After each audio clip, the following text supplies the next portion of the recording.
Hi guys, and welcome to today's quick tip from Bitesize Excel.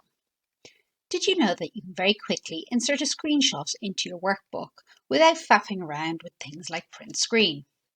Quite quick to do. You come over to your Insert tab here at the top, come to this Screenshot button, and we can go to either available windows which are open, so I have a workbook open here, or you can do a screen clipping.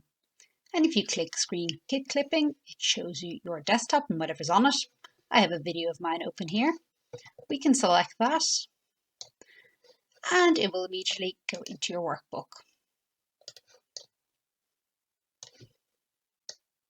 It also works with any open windows, so screenshot, and you can click on your available window and it will just pop in a screenshot of that.